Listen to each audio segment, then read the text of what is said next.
Welcome home. We are WNST, AM 1570, Towson, Baltimore. We are Baltimore Positive. We're taking the Maryland Crab Cake Tour out on the road all month long. We will have the Harlem Globetrotters scratch off. It's been a lucky batch so far. We will be on Tuesday at Missoni's in Perry Hall doing it all on behalf of the Maryland Lottery, GBMC, and our sponsors at Farnan and Dermer. They are the comfort guys. I'm comfortable around rock stars because I did it when I was a young guy in my teens, so low these many years ago. I interviewed this guy's bandmate, Mike Levine, many, many years ago. Allied forces, maybe somewhere, back in the day, the MTV era. And the band Triumph, I've been a fan of forever. I've had Rik Emmett on several times. And the last two times I've had Rik Emmett on, he was beating cancer, writing great music, staying in his studio, trying to get out and play an acoustic gig here and again. And last year he went out and did a little bit of that.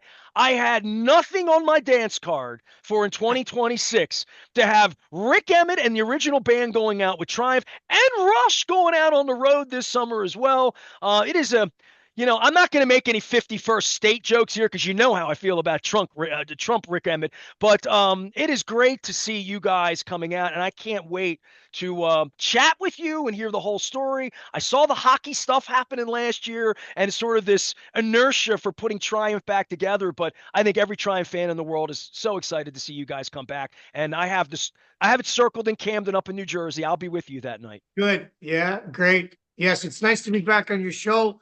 And it's nice to be healthy and have all of this kind of positive energy flowing forward. And yeah, all good, all good. All right, so I saw the documentary a couple of years ago, and I'm a fan of the band, and I saw you had done the fan club experience and a little hangar, surprised everybody. Your relationship with your bandmates, you've written a book about it, they all have at this point. What what was the thing that happened since the last time we talked that moved this thing in a direction to put this orchestration together and actually go out and do this? Yeah, it wasn't as simple as just one thing because you mentioned about the hockey and the momentum of having that happen, and then that opened a door. Gil had always been sort of pushing, oh, I want to take Triumph out, do some sort of large scale production thing, and he was talking about it on multi levels. It was going to have I don't know, 3D this and hologram that, and all the things you can do with screens and stuff nowadays. And he has friends, of course, in the production world, and it's like, oh yeah, it'll be cutting edge, Gil. And so he was all into that, and that was always happening even before I had a wind of anything, because I wouldn't necessarily even have to be an active participant. But then the hockey thing came along, and it was like, hey, you guys want to come out to Edmonton and play as part of the Stanley Cup playoffs? I was like, well, geez, Mike Levine might not be able to do it. Well, don't worry, we can put together other musicians. And so then I went and had a rehearsal with these guys, Todd Kearns, Brent Fitz, and Phil X. So the Brent, Todd, Phil thing, I loved it. It was a real great kick in the ass of energy to play with these guys. And they've played with like Slash and Bon Jovi. So they're pros. So it was nice to have, rock star guys kicking your butt around the stage. It was like, no, this energy is so that was a big motivator. And then management. Jason Murray of Vector came and sat here in my studio having tea and talking me into it, and it's like, because I'd said, I don't know, man, like, I don't need it, and as you were talking about, I'd done the little thing where I worked up my jazz pieces from the 10 Telecaster Tales, and I'd done a little, just like a showcase 2 nights at Thingy in a local theater, kind of converted club. And it was fine. It was enough. And so I was saying, I have enough. I don't need to do this. And he was kind of saying all of these lovely things. And the money's not a huge motivator, but it's a motivator. I'm not going to deny that there isn't this thing of, how this is all going to play out, and it'll help me sell my poetry books and stuff, like it's just this part of the game. But the big thing was I sat down with my wife and I said, okay, pros and cons. And she said, okay, let's do pros first. It's fun. So I said, okay, the first pro would be, I would have to get in shape. I would have to get a personal trainer. I would have to, start losing weight, watching my diet. And she said, let's stop right there. That's enough. That's enough.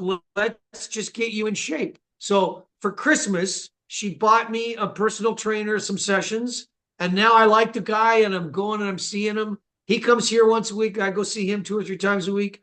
So it's just been a kind of a new lease on life. And I think that was the biggest thing, was it was just, well, I can get my health turned around. And you mentioned about the cancer. Like, I had been in places that were darker, and it was kind of like I was moving towards the light, but it wasn't necessarily the light of an oncoming train, or or the light of, hey, Rik, this is the end now. You're going to go meet your maker. It wasn't that kind of light. It was much more positive kind of rock star concert lighting. And I went, oh, okay, I'll head towards that. I didn't know what I was going to find with you. I haven't watched any of your videos lately, and I saw and I knew you were coming out on the road, and I said maybe Rik will come on. And I wrote 2 weeks ago to your publicist, and you come on, and you look great, dude. You look excited. You look the way I want you to look, and I'll bring a friend of yours into this because you know what a Rush fan I am as well. Alex Lifeson, when this tour happened, and I saw the image showed up that they were doing the 10 cities or whatever originally.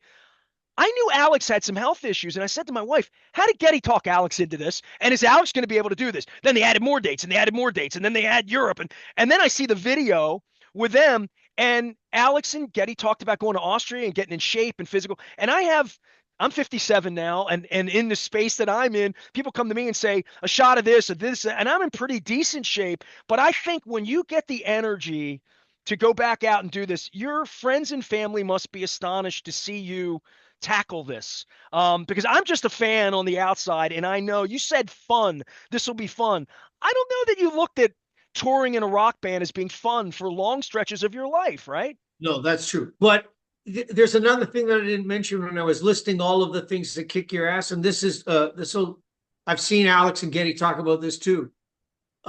It's the music, it's the songs, and there's this kind of legacy thing that's built into it. That here's these songs, and when you start to play them again and you reapproach them and you go, oh yeah, not only are the songs finding, like in life, they're getting into TV shows and movies, and baseball, the World Series, they're playing my songs. And so there's all this stuff where the songs are making a comeback, and kids are going on Shazam and going, whoa, what band is this? So there's all of that. But there's also then when Getty and Alex got together, they had a rehearsal, and they just jammed. And then they go, hey, you want to play a song? And then they play a song. And I think that's the thing. Like, I look so forward to the idea of, whoa, I'm going to get to play Magic Power with Todd Kearns and Brent Fitz and Phil X. Yeah, and Gil. Mike Levine probably won't make a lot of the shows, but even if he shows up, like, he'll be on the screens playing keyboards, or like Mike will be there in spirit. He might even show up and give us a wave and sit at a keyboard and play something. But he's having some issues with mobility, and so. But the idea of having the other guys to be able to reinterpret the songs, and I mean, I'm not getting any younger, so guitars are down a step, songs are changing keys. Okay. So what? We'll reinvent the song and we'll see what happens. And there's a kind of a real energy in rediscovering the songs in a new way. And I go, all right, I'm embracing it, not afraid. I'm going to overcome my fear, and I'm just going to go for it. Rik Emmett is here, and in great spirits. He, of course, is one of the founding members of Triumph. They're going back out on the road here in the spring into the summer. Is this going to get extended? You're going to play the Rush game, and you're going to still be on the road? You don't know. You're not saying no to anything at this point, though, right? No, and I think part of it too is you sort of have to see how it goes. We'll go out there and we'll play some shows, and I've never really ridden the buses ever in my life. We flew everywhere when we were, a trio. Now there's more people involved, and there will be some buses, and so I'll be riding some buses and seeing if I can sleep on buses. I don't know. I'm going to find out. The way that the pre-sales have gone, and the way the energy that exists from people being curious about it, that leads you to believe, well, of course it will happen. And I've said this before many times in interviews. Rush has pretty big coattails, and there are other bands out there that have created kind of coattails too. I got a friend that sings with Styx, Lawrence Gowan, and great guy. Yeah, and I went out to see him play. He was doing his own little tour of dates in Canada recently, and he was wearing a kilt and he was jumping around and he was giving Gil really good advice about this is how you make sure that you have an instrument, your voice that can sing night after night after night. This is what you got to do. This is the kind of training you have to have and diet you have to have and blah blah blah. So, anyways, there's people there where you go, all right, Styx and Journey and Def Leppard, these people have made a kind of a thing where, older folks are going out and buying tickets for them and their kids and their grandkids. And you go, okay, there's a business model here that in all likelihood, yes, promoters will come and say, we want some of that. Can we buy some dates? Hey, will you come to Rio? Will you, will you come to Puerto Rico? It's like, we'll find out. Well, you're going to Hollywood, Florida, and Orlando to start things off, and you come to Camden up here in Jersey at the end of May. Rik Emmett is our guest from Triumph. So peel back the onion a little bit here, because last time, a couple times I had you on, you've had all acoustic guitars behind you. I see you got a little flying electric going on behind you. Picking up guitars and your craft and what you've done jazz wise versus Hold On and Magic Power and Fight the Good Fight and all that good stuff that you'll be doing. The putting a show together, and Gil always has big ideas, which if anybody's watched the band, they know that. You and Gil and getting together again and talking about this and working through what the mature adult tour would look like. As a fan, what can I expect? What am I looking forward to that night? Well, first of all, the lighting designer Paul Dexter has had a lot. I've been in script conversations with him practically daily, and sending him pictures of my wardrobe and blah blah blah. Double drummers, so you're going to have two double kits on stage. So there's this large sort of riser thing with the four Triumph logos looking at you off the drums. Huge screens, side ones and a big, and they fly in and out. They move around. You were doing that when it wasn't easy back in the day, right? I mean, you guys had the biggest touring kit there was. Yes, but part of the wonder of that is and again, we're paying tribute to the Triumph on its 50th anniversary. So you can go back to old tours and say, hey, remember the rig we had where we had all the chaser lights around the amps and around the stage and stuff? Will we be able to use the screens and the rig to be able to simulate that? Oh, hell yeah. Oh, digitally. Oh, there's a million things you can do. It's almost infinite. So you go, oh, okay. What about the Triumph sign, the giant Triumph sign? It was a huge chunk of hardware that required half a truck of its own. Oh, yeah, we can do that on the screen. No problem. And how much wattage do you want the sign to shoot? Because we can make it be as bright as you like. And you go, okay, this is pretty good. We will be able to touch on history, but it will be updated by technology. So it makes it so that these things can morph and change and turn into different things. And I've created a character. I don't know if you remember the Thunder 7 tour. We had a guy, Laserface, and he was kind of like this. I put my voice through a harmonizer. He's like, oh, you're welcome to your night of triumph, And so that guy is going to show up on the screens, and he's going to be this kind of MC character, avatar kind of guy that has his moments. And that won't be a lot, because in the end, people buy a ticket because they want to come and see a rock band rock out. That they want to see a rock band jam. And I've got some of the best musicians to work with. So I am not going to get too. Gil would love to get lost in the production and the game, the toys and the games of toys. And I go, okay, but let's dial that back. We'll use it tastefully. We'll use it to enhance the drama of things. But let's just rock. Let's just be a rock band and let's just really do that. So there's going to be that dynamic of, yes, you've got the state-of-the-art production, but, I've also got, have you ever seen Todd Kearns live? Have you ever seen him with Slash? And he goes out and he does the hand clapping thing, and he's like 6'5". And so when his arms go like this, it's like, oh my God, it's like he's a rock star with all this charisma. And I go, I am going to take advantage of that. I'm going to be standing back and going, yes, sir, you do your thing. That's a good thing.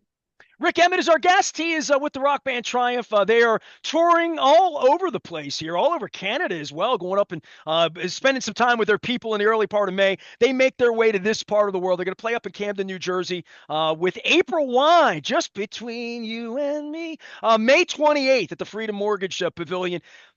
I want you come a long way from Ram's Head on stage with an acoustic guitar to what we're talking about here, which makes me feel very makes me feel like the night I saw you and Saxon at the Towson Center when the MTV videos were rolling about 2 miles from where my studio is right now.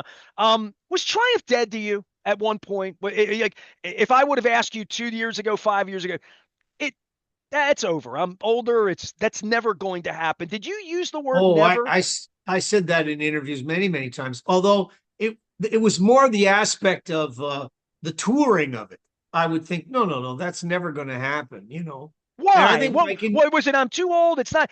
Mike. no, What was it that made it won't be fun? Yeah, you knew that we could make money. That was always there. But what was it that was at the it just seed of didn't want to do it? it wasn't what my ambition was pushing me towards. There were other things artistically, creatively that I wanted to do. And you mentioned Ram's Head. Like when I played those kinds of gigs, I really enjoyed them because they felt like they were special. Because it wasn't Triumph in an arena; it was me playing in a nice little club, and I would go and get to play these nice little clubs. The wineries and the city wineries, and every city had one, and you could go to Atlanta and do one, or Chicago, or New York, and they were nice gigs. They were civilized. It was something that creatively I had a lot of latitude. I had a lot of freedom to be able to be me. Now, when you're in Triumph, you're stepping into a persona. You're You're doing stepping into Triumph, is what you're doing, right? yeah, and Yeah. and and I never thought there would be a public hunger to make it happen on a level where it could be done the right way. But apparently I was dead wrong. And then, the other thing is, and I want to make sure that I touch on this. It really is a sweet thing to be sitting with Gil and just shooting the shit and talking about being in a band again. That's something that when it went away, I thought that would never come back. I really felt that was dead and gone forever. But, the road back on that one is like, somebody goes, come on, we'll give you an award. Come to the award show. And so you kind of make peace and you go, okay, we can do it. And so you go and you do that. And then you go, well, maybe they're not so bad. Maybe it wasn't such a bad thing. And then slowly but surely these things. So, I mean, we went into the Songwriters Hall of Fame this year and in Canada. And it was a beautiful honor. It was a sweet thing to stand on stage with those guys. And then they had a house band, and Phil X and I got up and played Lay It on the Line with the house band. But it was just such a great feeling to be playing. And I look down and there's Gil with his face shining and Mike Levine in the front row watching me, and they're just digging it. And I'm going, okay, like, this could work because we can get all the way back to that feeling that when you're just young guys and you're full of piss and vinegar and testosterone and you're thinking you're going to take on the world, and you go, okay, now we're old. But it's that you're getting to touch that feeling again of, yeah, this was what it was like to be a young guy that was going to take on the world, and you go, I like that feeling. Why should I do? How many 72-year-olds, I'll be 73 relatively soon, how many of those kind of folks get the opportunity that I'm getting? Okay, getting Alex, okay. But you know what I'm saying? Like it's a pretty rare, wonderful thing to get the chance to do. So It's a yeah, joy that I've lived this long to not only spend time with you, and I think Getty might be coming on before they go out on the road, and we're going to get to baseball and your Blue Jays in a minute. But okay. in a general sense, to see all of you healthy, happy, just seeing your face on my screen. Anybody that's watching right now, you can go back and see what you looked like last year and the year before that, and you look 20 years younger. You look like the new lease on life. But I do want to talk about something a little deeper with you and Gil, which is being 72 and surviving it all and knowing that there was a lot of bad blood for whatever and for whatever and 40 years ago and all of that, but fixing it. That's a hard thing for any human to do. I had partners 20 years ago that I don't get, if they can't, to think that 10 years from now, oh, I'd be back together with that person again. When you have that vibe, that's a human thing that I think fans cheer for that. We root for that. We all want you to love each other and get along and but that's not reality, but also time, right? Time changes that. Tell me a little bit about the Gil thing, as much as you want to offer, because I think that's different than Alex and Geddy, who were always kind of together. To see Yes. this, it seems even more far fetched to think that Triumph is doing this from where maybe you were 5 or 10 years ago. Yeah, but there, so many thoughts crowd into my head. So, I'll try to sort of get at this piecemeal. So first of all, I wrote a song, Fight the Good Fight, and I write poetry and I have poetry books in, but we're here because I'm supposed to be talking to you and mentioning that my book, Leaning Into It, is out. You can, for pre-order on ECW Press. Okay, so we've taken care of that. Okay, good. So Fight the Good Fight is a poem I wrote about being the guy that wrote this song, The Good Fight. And how do you define the good fight? What is it? And of course, some people think of it as a religious thing because of the Bible and St. Paul and his letter to the Corinthians. But the concept of a good fight was around a lot before that. And then in truth, Benjamin Franklin was somebody that sort of redefined it in people's minds over the course of time about finding the person inside you that is better than the person you were a week ago, a year ago, 10 years ago. And forgiveness is a big part of that for me. I'm not Christian. I'm a humanist, but and an agnostic leaning much more towards atheism.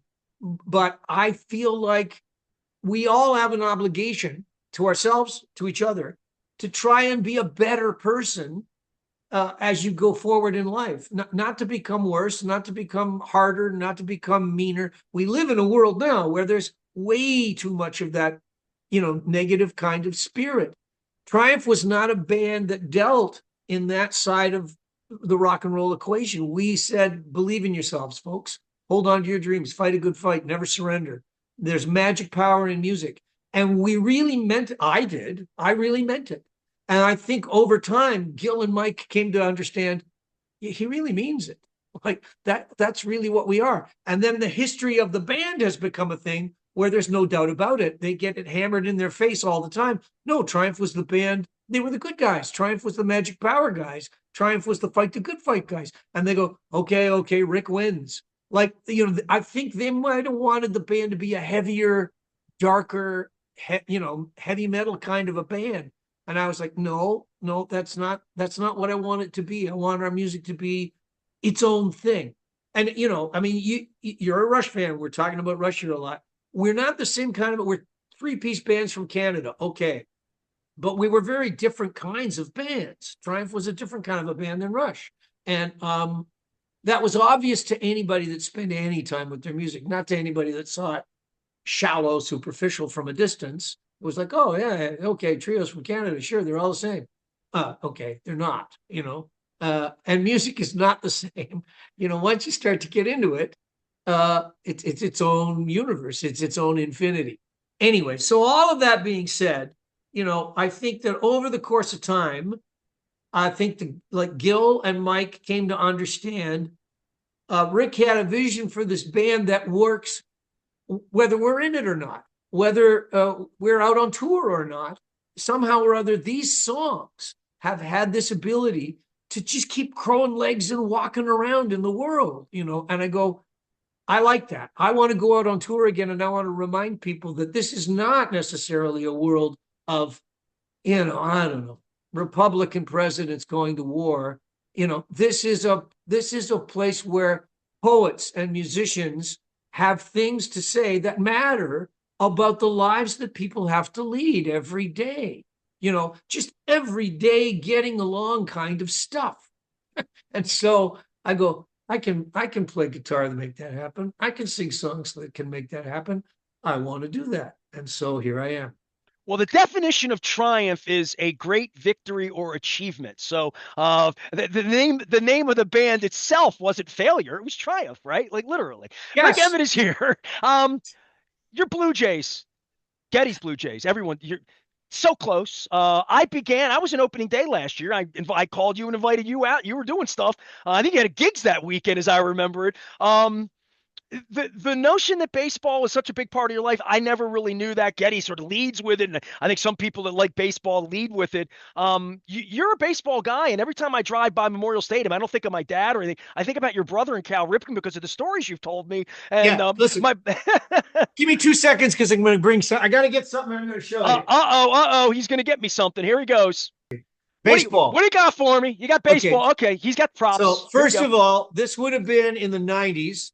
I'll hold this up. Oh, hold This on. is my brother Russell and my dad and me in a men's softball slow pitch league. My What's the dad C stand coached for? Is her. that a bar? What's C? What is that? It What's was the the name of the team? Cadillacs. My brother sold Cadillacs at a car dealership, and so we were the purple Cadillacs. And yeah, so there we are, and that was in the 90s.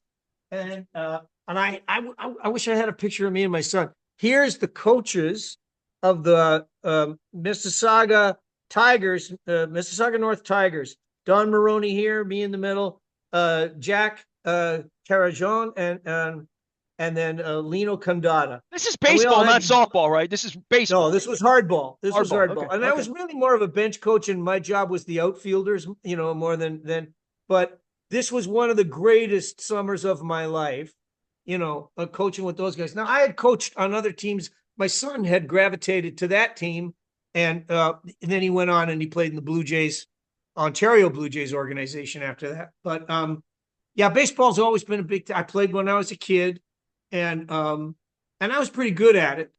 But I probably was. Some people would say, well, he was a little bit better at music.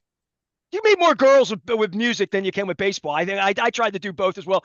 For you with the Blue Jays and last year in World Series and all, was that a fun run for you? I mean, we haven't had a whole lot of that around here. We've only had a couple playoff years to see the country come together. I thought it was an amazing thing, and I was there on opening day, and the second game back in March of last year. There was not one moment where Luke and I went up to cover the game where I thought, well, they'll be in the World Series. The Blue Jays will be in the World. I mean, it really kind of was a shocking year, and I think it sort of reinvigorated the country about baseball, right? It did. And in a weird way, too, it was very Canadian that it was not necessarily like, okay, we got Guerrero and we had Bichette, and there's guys that were, primo top level players on the team, but that had never brought us the success that it was more like the bench guys that they got that were coming through, like guys that were even part-time players that would hit an important home run or make an important play at the right time. So there was an awful lot of, I wouldn't call it serendipity, but I would call it sort of, the big mo. Things start to happen, and then you believe, well, we're not going to lose. We're going to find a way to win. And they did. That kept happening. The Dodgers proved to be a little bit, maybe too much, well, they do spend more money. Well, and we had some bad luck. The ball got stuck under the pad. If that ball doesn't get called a dead ball, which it never should have been called a dead ball, that's a different story to that World Series. But sometimes that's what happens on a certain play. The outfield catch that their center fielder made over top of their left fielder, right at the wall. That ball's 1 inch higher. It's off the wall and runs are scoring, and that game's a different story. So it game of inches, and that's why we watch. And it was a beautiful thing to watch. And I don't know if it can happen again, because, as I said, it was serendipity. It was kind of like, I'm not sure we're going to be able to get to see a run like that through the playoffs. But baseball is the kind of thing where stranger things always happen. So you never know. That's why you enjoy watching it for 9 innings. One day the Maple Leafs will win for you, Rick. Rik Emmett is here from Oh, Triumph. They're going out on the road. Hey, the good news is your tour ends June 6th. So you have the whole summer. You can catch on to the pennant race and do all of that stuff and watch the baseball. I want you to get back in the gym. I want you to get back in the rehearsals with Phil and all of these guys. Bring the show out on the road. If I could, I would sneak down to Orlando for the first night, or how I thought about it, but my wife's going to be in Italy and I've got the cat, so I'm kind of hanging out. But I will be what? in Philadelphia with you. You just told me you're Once again. going around the world and chasing Brian Adams, and like, what's all that? How long does that last? 15 days. Get back in time for opening Oh, day. So I'm an American who was had a father born in Venezuela, so I'm interested in testing my passport with the Trump administration here at this point at the Miami airport. So Rik Emmett, they will let you into America. I hope. You me are the too. 51st state here. Do you have anything you want to say politically? Because you said some stuff last year that got up in me because I don't often have international people on. I mean, most people I have on are American, and there's Yeah. plenty of us who hate Trump enough that I don't need to hear that from the outside. But I'm about to travel internationally. My wife's going to be traveling next month. I'm um I'm ashamed of all of it, and I think you know wearing a Well, Canadian hat in other places makes you a little bit safer if you're rolling through Argentina or someplace. But from my perspective, I can't imagine on your side of the border, as much as you all have loved America and where this is, that this can be palatable for you. It's not palatable for me, and I'm in on it, and I hate it. yeah. Well, and you just got to hope that at some point more people come to their senses, and the way your democracy functions. And I say all this as an outsider. Um, that the whole thing of him being able to carry a certain number of states and therefore have a majority in Congress, and it's just it's not a good system, and it needs revision. And he's loaded the Supreme Court. That's another. You got lots of issues. When you're traveling, Nestor, you might want to consider getting yourself a little red maple leaf and just put it on your backpack. And that Hold on a second. Hold on a second, because you're playing games with me now. Come on here. There you there go. you go. All right. Yeah. Is that you See, like that? Did I do that and there's right? your disguise. Now you're perfect. Everybody in every country will get along with you and like you and find you to be like, the best comedians in the world, the best songwriters, the best musicians, Canadians, the best artists. So, I have to that learn how to say sorry and and do all of the Canadian stuff for you. Hey, dude, that's it. I've always loved your band, and I am thrilled that you're coming out. I am very honored that you spend time with me and joke around with me, talk some baseball and all of that. But get back in, get yourself together. You look great, and I can't wait to see you. I really can't. And all my Thanks. Triumph fan friends that are watching this, go see the band, go spend the money, buy the ticket, and take the journey. And I'm looking forward to it. Oh, yes. And my poetry books too. Let's do that. The poetry books. Tell everybody how to get that, because that's important to you, obviously. This Well, and rock you and star you stuff's nice, but you're really a poet at heart, right? Well, and you're asking me about like political questions and stuff, and I go, well, my poetry, I cover pretty much everything that I can, So my first book was called Reinvention. The second one that is now available for pre-order is called Leaning Into It. It's actually out, April is when they'll start shipping things, but and I do get into that because I actually wrote a lot of that poetry during COVID, the first sort of shutdown, and so there was a lot of frustration about Trump, and I thought, well, the book will be dated, and then oh geez, Here we he go managed again. to get reelected, and it's like, okay, well, that stuff is going to all be pertinent again. It's going to have an impact in a sociological, cultural kind of way, and I get into that when I write my poetry. Poetry is a place where when you're writing songs for a band, there's a certain narrowness to it. But when you write poetry, it really opens things up and gives you an opportunity to be more expansive in your content and your pontificating. All right. Well, I'm not going to ask you about another Triumph album down the line or any of that, because you're too old for that. And we're going to get you through the tour, keep you in shape Yeah. and all that. But you are writing all the time. And once a writer, Yes. always a writer. So go Yes. buy the book, ECW Press. And my thanks to everybody Emily and everybody at the staff there that made that happen. Rick, take care of yourself. I can't wait to see you up in the bright lights and to see what Triumph has. And I loved seeing you guys play at the NHL out in Edmonton. And I thought maybe there's a seed that I will enter a room with with your beautiful music filling the air. I'm looking forward to it. Thank you. Thank you. Thanks, Nestor. Rik Emmett, rock star forever, back in shape, ready to take the road with all these other Canadian bands coming down here to America and rocking us the proper way, just like we did in our childhood. I am Nestor. We are WNST, AM 1570, Towson, Baltimore. We never stop talking. Baltimore positive.